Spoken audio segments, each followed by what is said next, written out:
Bonsoir et ravi de vous retrouver pour ce nouveau JT de la CAN. Ça y est, on entre dans le vif du sujet avec deux premiers groupes aujourd'hui qui ont livré leur verdict, dont celui du pays hôte, la Côte d'Ivoire. Pour en parler avec moi ce soir, deux hommes, vous avez pris l'habitude de les retrouver chaque soir. François Pinet, Hervé Kouamouo, bonsoir messieurs. Et puis on va rejoindre tout de suite Cédric Ferreira qui était à ce match donc de la Côte d'Ivoire en fin d'après-midi. Cédric, bonsoir. L'humiliante défaite 4-0 des Ivoiriens face à la Guinée équatoriale, c'est évidemment l'info qu'on va retenir ce lundi. C'est ce qu'ont vécu les Ivoiriens, une vraie humiliation, même une catastrophe nationale. Qui aurait pu prédire un tel scénario? C'était difficile d'assister à ce triste spectacle. Il suffisait de voir la mine déconfite de la légende Didier Drogba dans les tribunes pour comprendre ce qui était en train de se passer. Pourtant, en première période, les Ivoiriens avaient attaqué ce match comme il le fallait. Il leur fallait d'ailleurs une victoire pour se qualifier en huitième de finale. Alors ils ont attaqué, les occasions se sont multipliées et sur la seule incursion de la Guinée équatoriale dans la défense ivoirienne, un premier but avant la pause de Emilio Nsue. Après la pause, les Ivoiriens sont repartis à l'attaque. Il y avait beaucoup de bonne volonté. On ne peut pas leur reprocher ça aux Ivoiriens, mais quelle maladresse, incroyable maladresse, des occasions franches à ne plus en pouvoir. Il suffit de regarder les statistiques, 22 tirs et seulement 3 cadrés. Dans ces conditions difficiles de pouvoir espérer mieux, et ce qui devait arriver arriva. Deuxième but de la Guinée équatoriale à la 73e minute. Dans la foulée, un troisième, encore une fois d'Emilio Nsue, et puis ce quatrième pour clore ce triste spectacle. Ça faisait presque peine à voir de voir ces joueurs ivoiriens, une fois qu'ils étaient menés 2-0, ils avaient compris qu'ils ne pourraient pas remporter ce match. Ils semblaient perdus sur la pelouse, dans ce silence de cathédrale, en plus de ce stade des Bimpé, construit pour la Coupe d'Afrique des Nations, spécialement 60 000 spectateurs. C'était une atmosphère très très particulière, et après cette défaite, de toute façon, le sélectionneur Jean-Louis Gasset ne s'est pas caché, il a assumé sa responsabilité. Il a estimé que c'était pour lui que le scénario a été cauchemardesque. Il a même confié qu'il y avait beaucoup de joueurs ivoiriens qui étaient en larmes dans les vestiaires. Désormais, la Côte d'Ivoire n'a plus son destin entre ses mains. Il faudra attendre les résultats des autres groupes pour savoir si oui ou non les éléphants ivoiriens seront repêchés parmi les meilleurs troisièmes et seront donc qualifiés en huitième de finale. Mais même si c'était le cas, de quelle manière rejoindraient-ils les huitièmes de finale après une telle défaite? Comment les joueurs peuvent se remettre d'une telle humiliation à domicile? La nuit va être très triste à Abidjan. Oui, on imagine très longue, et certains joueurs, vous le disiez, qui ont pleuré dans les vestiaires. Certains n'ont même pas attendu d'être dans les vestiaires pour verser quelques larmes. Fin de match tendu également avec les supporters, Cédric. Oui, une fin de match très tendue. Il y a eu, on peut presque parler de situation un peu chaotique. Tout a commencé dès la 72e minute, lorsque la Guinée équatoriale a mené 2-0. À ce moment-là, beaucoup de spectateurs ont commencé à quitter les tribunes. Et puis le troisième but qui arrive dans la foulée a accentué ce mouvement de foule. Les supporters ivoiriens, évidemment furieux du spectacle, qui ne pouvaient plus assister à cette rencontre. C'était beaucoup trop pour leurs nerfs. Et à partir de ce moment-là, on a vu des projectiles voler sur le terrain lorsque la Guinée équatoriale fêtait ses buts. Un renfort des sécurités tout autour du terrain, des tentatives d'intrusion même. Heureusement, ces supporters ont été contrôlés par les forces de sécurité et même les gendarmes qui se sont positionnés tout autour du terrain. On a vu les joueurs ivoiriens aussi escortés pour quitter la pelouse. Et puis après, cette confusion a continué dans les sous-sols, puisque tous les journalistes étaient présents en zone mixte, forcément pour recueillir les prestations, pour recueillir les déclarations des joueurs ivoiriens. Et les minutes ont passé, les heures ont passé, plus de 3 heures d'attente pour voir les joueurs ivoiriens finalement passer dans la zone mixte sans s'exprimer. Aucun joueur ne s'est arrêté.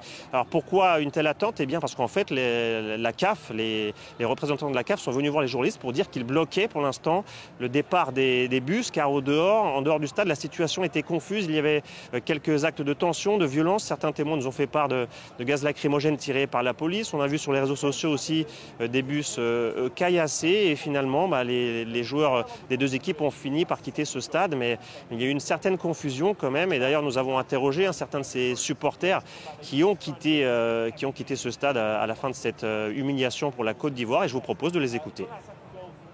On a toujours dit que Gasset ne peut pas faire le poids. Quand on regarde son palmarès même dans le championnat français, qu'est-ce qu'il a fait à Bordeaux? Rien. Qu'est-ce qu'il a fait au PSG? Rien du tout. Mais le président de la FIFA, on a toujours dit que on ne veut pas le Gasset. Comment la Côte d'Ivoire peut être humiliée à cette canne? C'est pas possible. Ça fait mal au cœur, j'ai mal au cœur.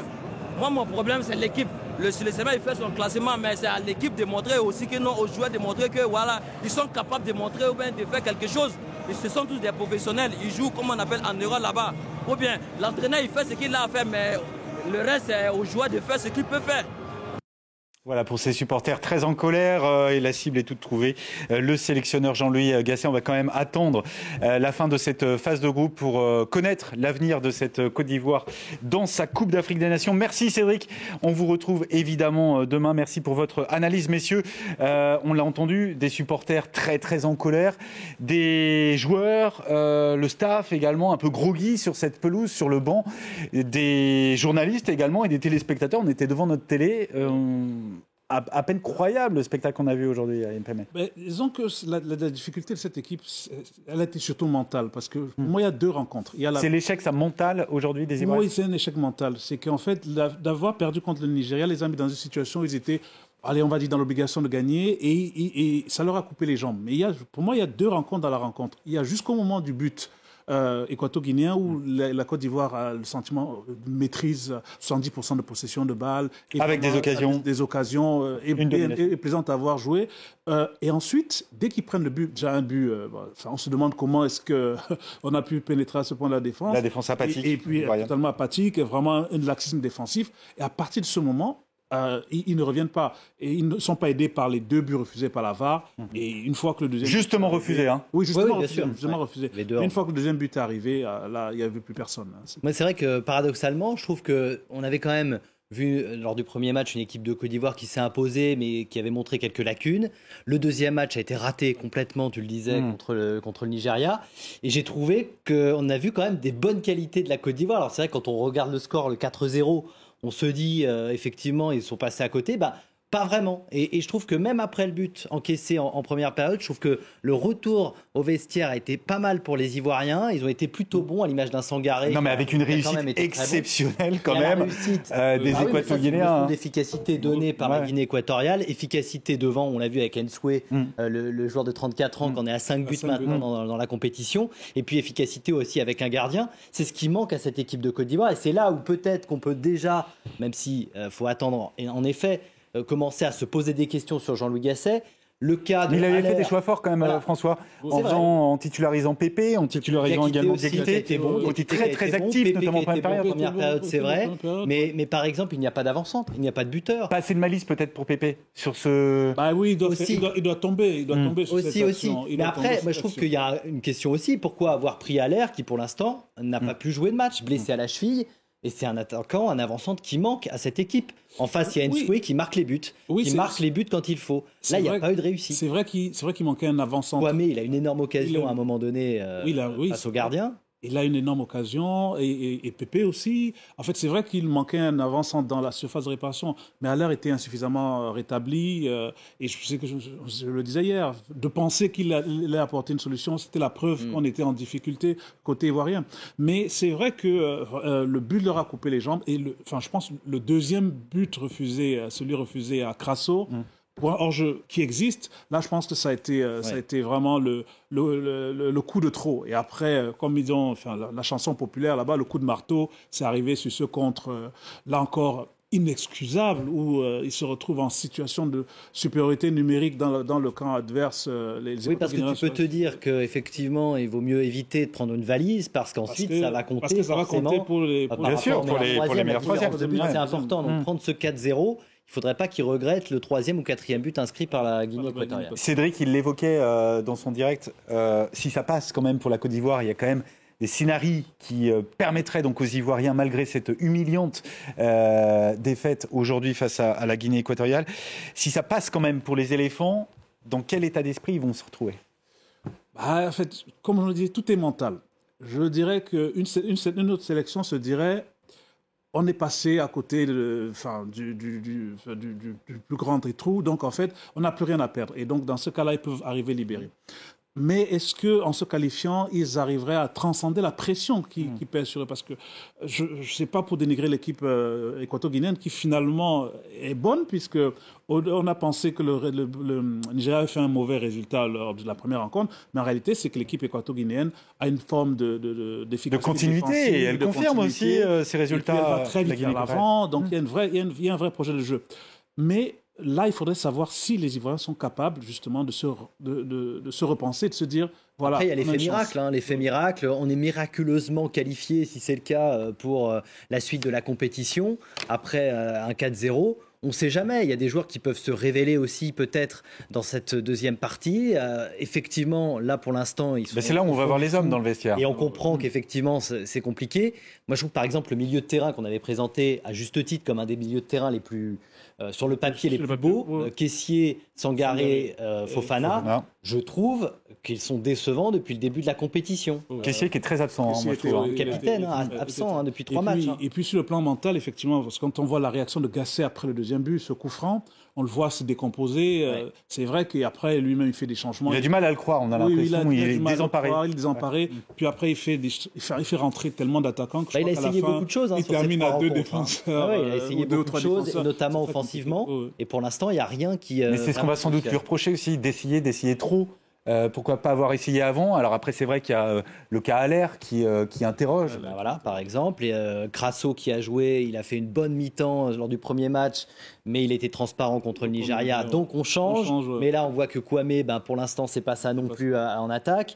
On fait confiance à Pépé. Il y a même Gradel qui est rentré en jeu à un moment donné.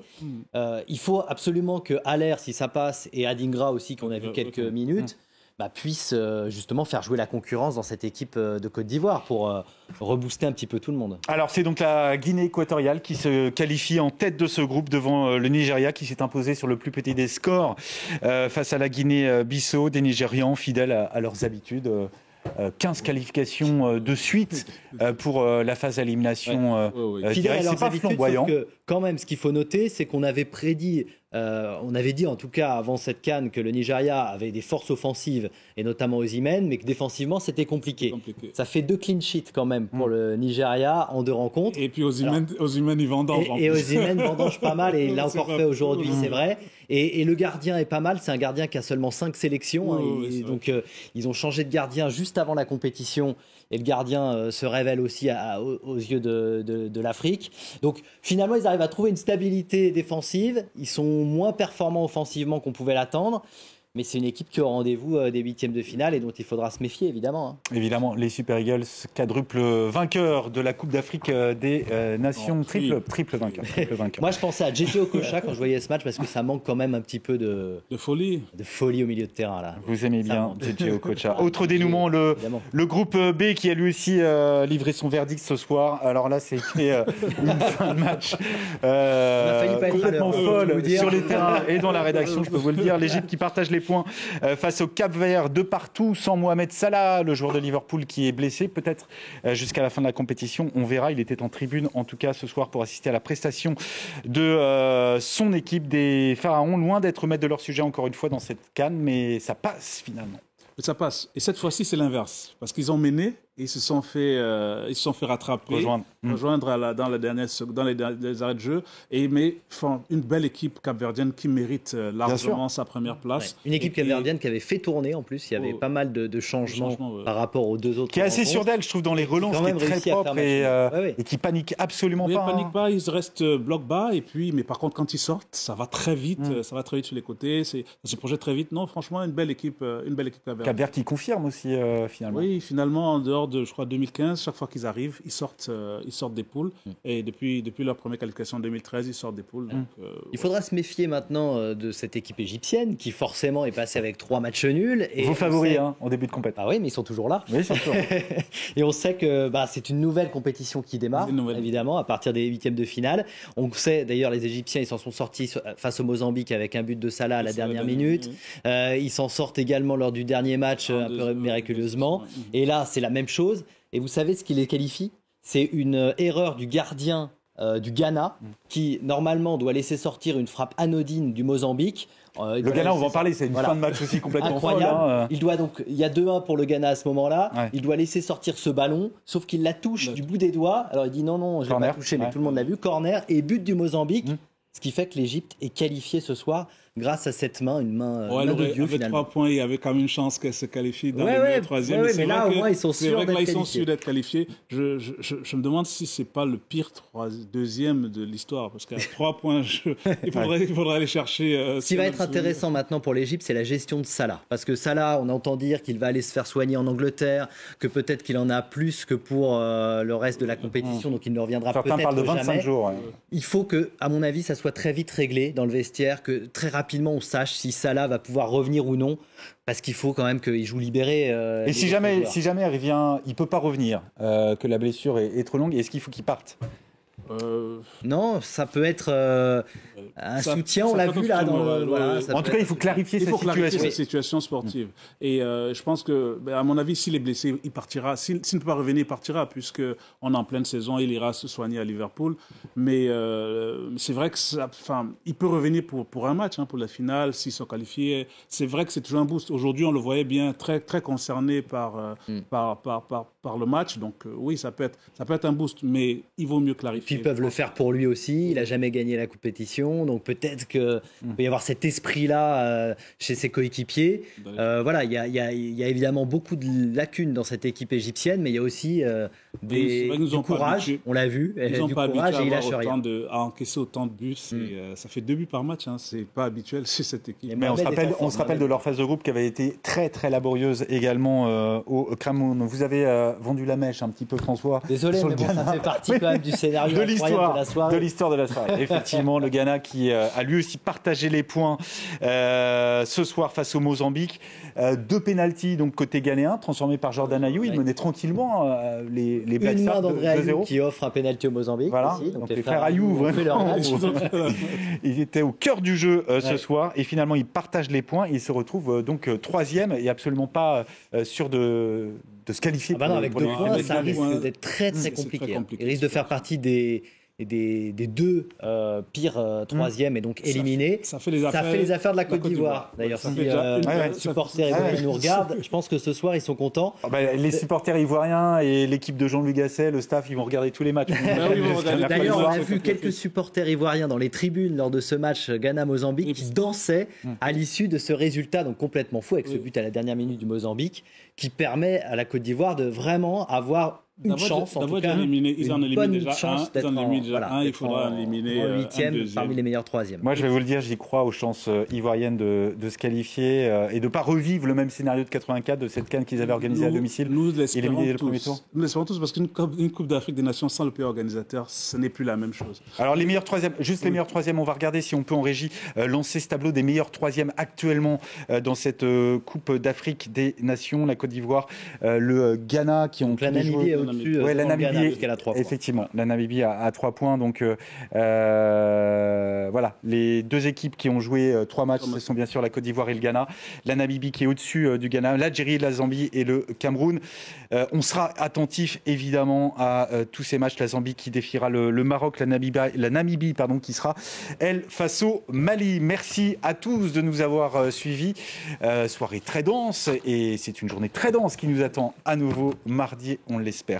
Merci à tous et l'info se poursuit sur les antennes de France 24.